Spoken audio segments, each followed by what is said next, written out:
Hey guys, Miss R here. I bet you were thinking that you were going to get away with not doing anything today, but surprise, technology brings me to you. I did this little video lesson so that you can watch today. The substitute can make you watch it maybe a second time just to be sure, and I'm posting it on Moodle as well. This is Chapter 3, Section 3 on blood. I was just hoping to move along. I know you won't get a chance to do the lab today, but we'll get to do the lab probably Monday. So get ready for that lab Monday, and also don't forget that your project is due on Friday, and if you can email me the link or your presentation or put it in Moodle by Friday midnight. Okay, so what I'd like you to do is, as I go through the lesson, you can copy down notes.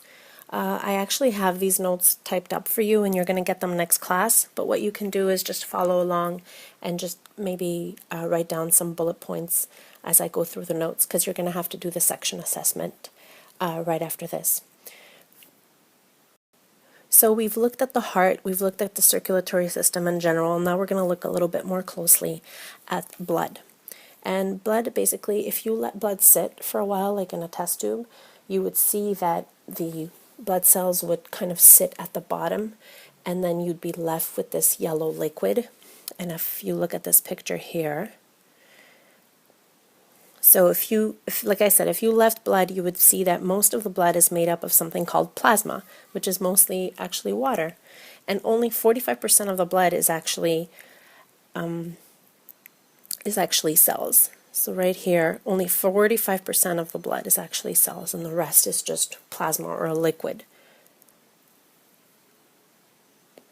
So blood is made up of 4 components: plasma, red blood cells, white blood cells, and platelets. And we're going to go through each one of these separately. Let's start with plasma. Plasma is the liquid part of the blood, and like I said, it's made mostly of 90% water. Let me just fix this. I'm just getting used to this thing here. Hold on. Don't laugh. I know Fasulas is laughing at me right now. So, like I said, made up of mostly 90% water. It carries nutrients to all parts of the body, like glucose, fats, vitamins, minerals, etc. And a lot of wastes are carried through the plasma as well. Okay? Now, red blood cells, they have a huge responsibility, and that's to carry oxygen to your body cells and to remove carbon dioxide. So red blood cells are produced in your bone marrow, which is like the inside of your bones. We haven't really done the skeletal system, but you should probably know what bone marrow is. Red blood cells are pinched in the middle and flexible. What does this mean? They have like this basically concave shape here. So they have this shape. If you look at them from the side, they kind of look like this. So it's kind of bent in the middle.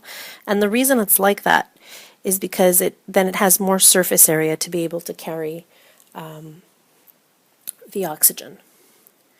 So it's mostly made up of hemoglobin, which is made up of iron, and what it could do is it's basically able to chemically react with oxygen to be able to transport it wherever it needs to go.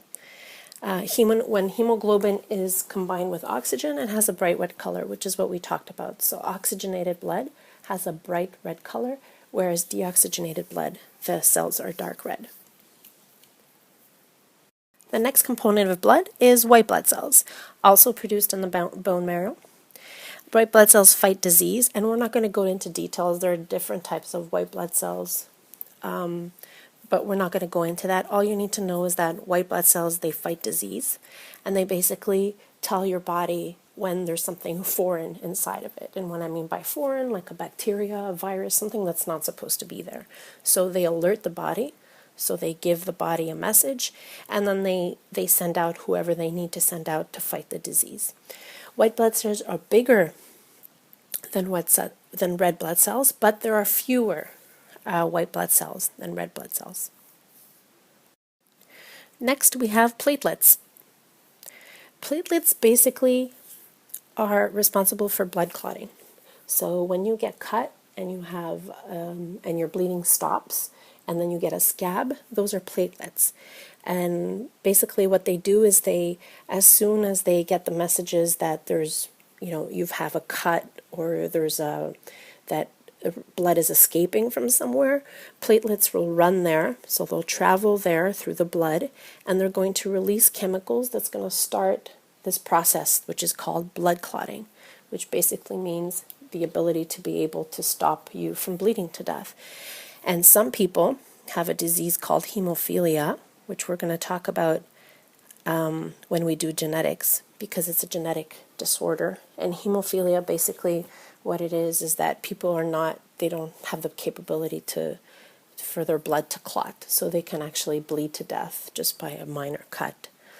You don't need to know that right now. All you need to know is that platelets are one of the blood components, and they are responsible for blood clotting. So last thing before I stop is blood types. You've all heard of blood types. You've heard if you're A or B or AB or O. Well, this guy, Landsteiner, he basically discovered that on red blood cells there are markers, or there are particular components or chemicals that, sorry, I'm having a bit of technical difficulties here, hold on. This is not working. Sorry. So, like I was saying, sorry about the delay.